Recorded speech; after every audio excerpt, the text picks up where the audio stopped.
কোনো শিক্ষকের গায়ে আঁচ আসতে দেয়নি। 5,000 শিক্ষার্থী সকলেই একমত যে আমরা ছাত্র রাজনীতি চাই না। আজকে 5 দিন একটিও মেনে নেওয়া হয়নি। 5 দিনে 3টা হিউম্যান শিল্ডের মাধ্যমে আমরা ওনাকে সেফ জায়গায় নিয়ে গিয়েছিলাম। কুয়েট ক্যাম্পাসে ছাত্র, শিক্ষক, কর্মচারী তারা কেউ রাজনীতি করতে পারবেন না। কেউ যদি রাজনীতির সাথে সংযুক্ত থাকেন তাকে আজীবন বহিষ্কার অথবা ছাত্রত্ব বাতিল করতে হবে। দ্বিতীয় দাবিটি ছিল 18 ফেব্রুয়ারি 2025 যেই নৃশংস হামলা করা হয়েছিল, সেই হামলার সাথে জড়িত শিক্ষক, ছাত্র, কর্মকর্তা সবাইকে আজীবন বহিষ্কার অথবা ছাত্রত্ব বাতিল করতে হবে এবং সকলের নামে মামলা করতে হবে। তৃতীয় দাবিটি ছিল যে সকল শিক্ষার্থী আহত হয়েছে তাদের ক্ষতিপূরণ বিশ্ববিদ্যালয় কর্তৃপক্ষ বহন করবে। চতুর্থ দাবিটি ছিল সাধারণ ছাত্রদের জন্য নিরাপদ ক্যাম্পাসের লক্ষ্যে, যেহেতু কুয়েট ক্যাম্পাসের ভিতরে ছাত্রলীগ, ছাত্রদল, যুবদল তারা সরাসরি ঢুকে এসে হামলা করেছে, সেই স্থান থেকে নিরাপত্তা দেওয়ার জন্য কুয়েট ক্যাম্পাসের বাইরে প্রয়োজন অনুযায়ী পুলিশ, সেনাবাহিনী এবং অন্যান্য প্রয়োজনীয় প্রশাসন মোতায়েন করতে হবে।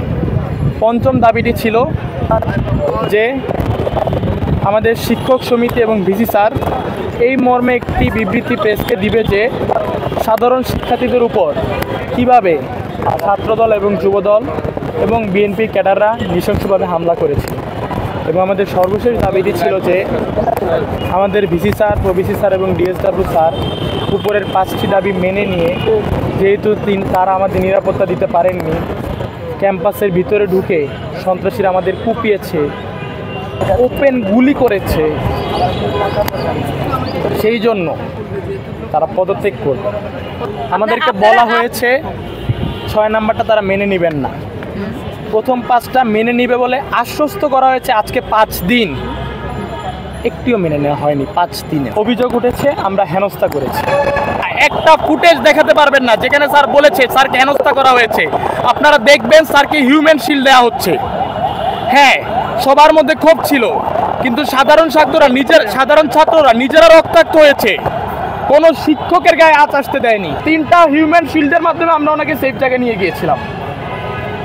আমাদের ক্যাম্পাসে একটি মিছিল সমাবেশের আয়োজন হয় যাতে আমাদের ক্যাম্পাসের কেউ ছাত্র রাজনীতি যাতে সরাসরিভাবে জড়িত না হতে পারে, এবং ওই মিছিলে ছাত্র দলের দোসররা এবং তাদের সহায়তাকারীরা আক্রমণ করে, যার কারণে কমপক্ষে আমাদের 150 শিক্ষার্থী আহত হয় এবং অনেক স্যাররা গুরুতরভাবে আহত হয়।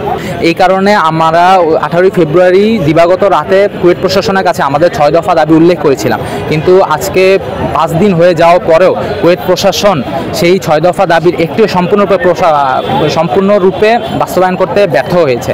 আমরা দেখতেছি যে তারা এখনও গ্রেফতার না হয়ে বিভিন্ন হুমকি দামকি দিয়ে বেড়াচ্ছে। তারা বেশিরভাগই গ্রেফতার হয়নি, বেশিরভাগ বলতে চিহ্নিত অপরাধীদের কেউই এখনো গ্রেফতার হয়নি।